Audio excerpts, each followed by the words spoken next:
Hello YouTube, welcome back to another episode of This Old Bus. Continuing to work on the hot water heater project here, and I've discovered a few problems. So I've been having some emails with the manufacturer about this leaking pressure relief valve, and it turns out that I've installed it in the wrong place. Let me explain.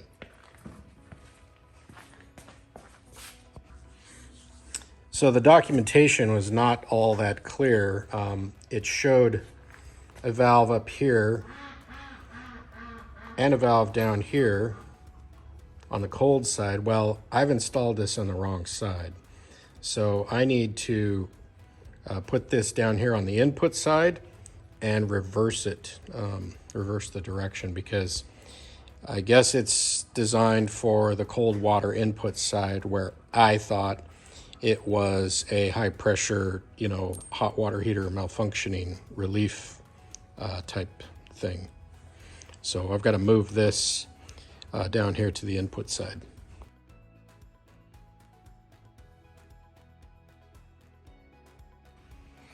All right, so I moved this pressure release valve onto the input, cold water input, and annoyingly, it's still got a little drip. So I'm gonna say it's probably due to my home water pressure, even though I have this pressure reducer on here. It may be right on the edge of what this thing is able to tolerate, so I'm gonna go with it. I'm gonna go ahead and do a hot water test here. We're doing a test of the water temperature through the anti-scald valve with the unit set at 40 degrees C. And the knob on here is set somewhere between 100 and 113. So maybe we're going to be looking for something around 105 to 110 degrees or thereabouts. But what I'm concerned about is this initial squirt that comes out here. How hot is that?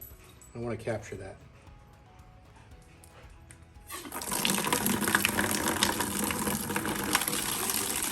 Woo!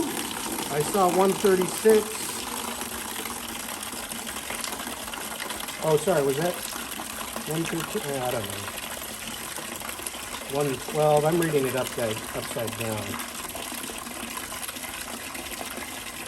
I'm going to go ahead and turn it down just a little bit. Actually, that's probably pretty good for max hot water temperature, washing your face, your hands,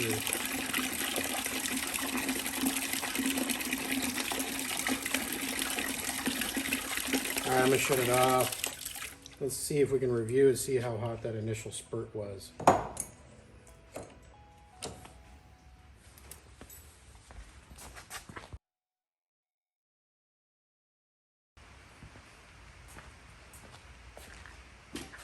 All right, it's time for a rant. The control panel on this unit states 40 and 60 degrees Celsius. I have it set for 40 right now. That's 104 degrees Fahrenheit. The manual states the same thing, that is what this unit is supposed to put out. I've gone round and round with them about this, the manufacturer. They keep pointing to a mixing valve. And that's where you do this. What is the point of the panel even having a temperature on it? It's complete bullshit, right? It should just say low and high. It shouldn't say 40 C and 60 C. It should just say low and high, because it's not doing that. It's way freaking hotter than that. The mixing valve is unable to fully compensate for that right out of the get-go. It's beyond that. So that first initial burst, you better not be under it, because 136 degree water, it's probably going to burn you a little bit. I don't know.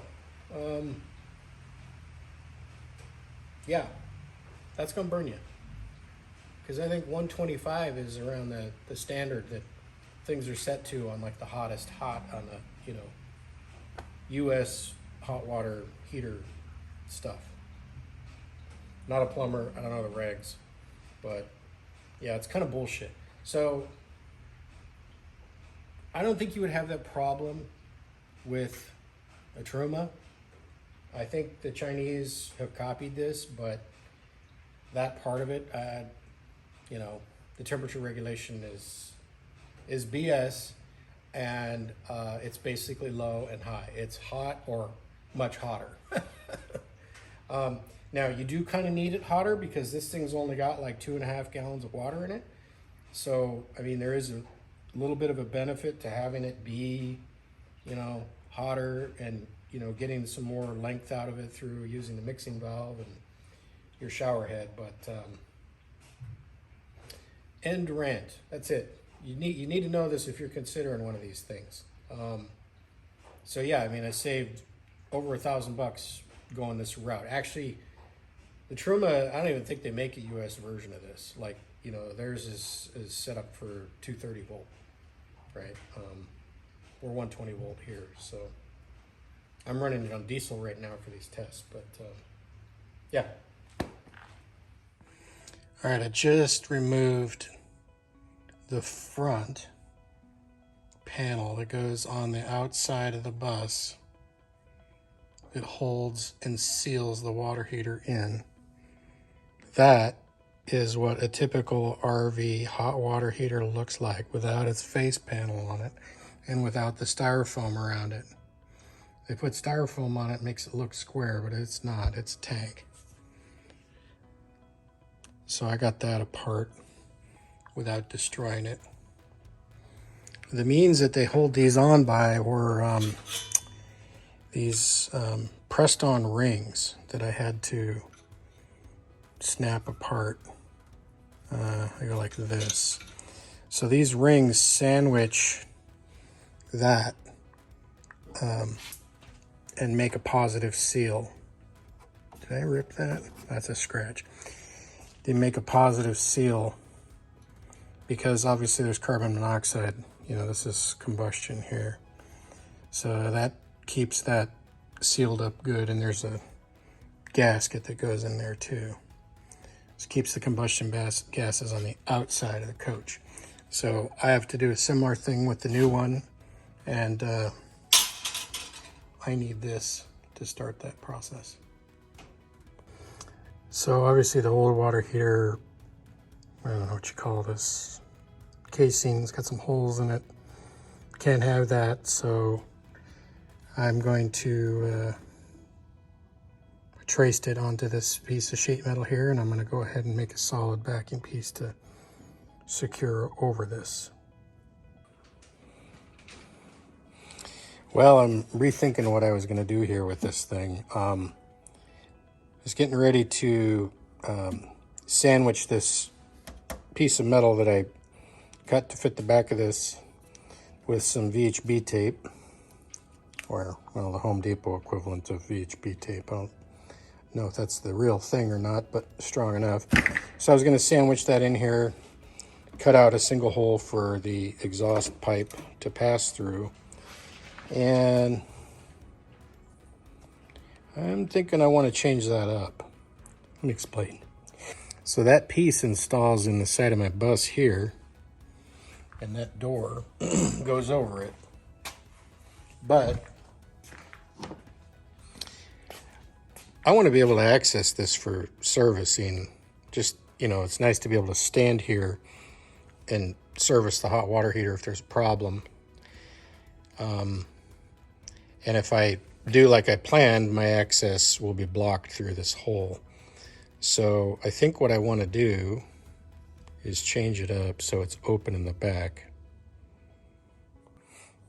So I can't have carbon monoxide enter the cabin from there. And so I'm going to have to seal up the exterior door quite well, which I can do. And I still need to insulate it. So insulation doesn't need a lot to hold it. I'm just going to use fiberglass. So what I'm thinking about doing is cutting this, you know, through the thickness of the outside of the bus, just whoosh, all the way around. And I can use some safety wire or something in the back of it to serve as like a backing for the insulation, just to kind of hold it in place. Stuff it in there. When I open the door, I can just easily remove the insulation this way and reach through to service the hot water heater as necessary. Yeah, that's kind of where my head's at. I gotta sleep on it. I'm not gonna work on it anymore tonight. It's cold.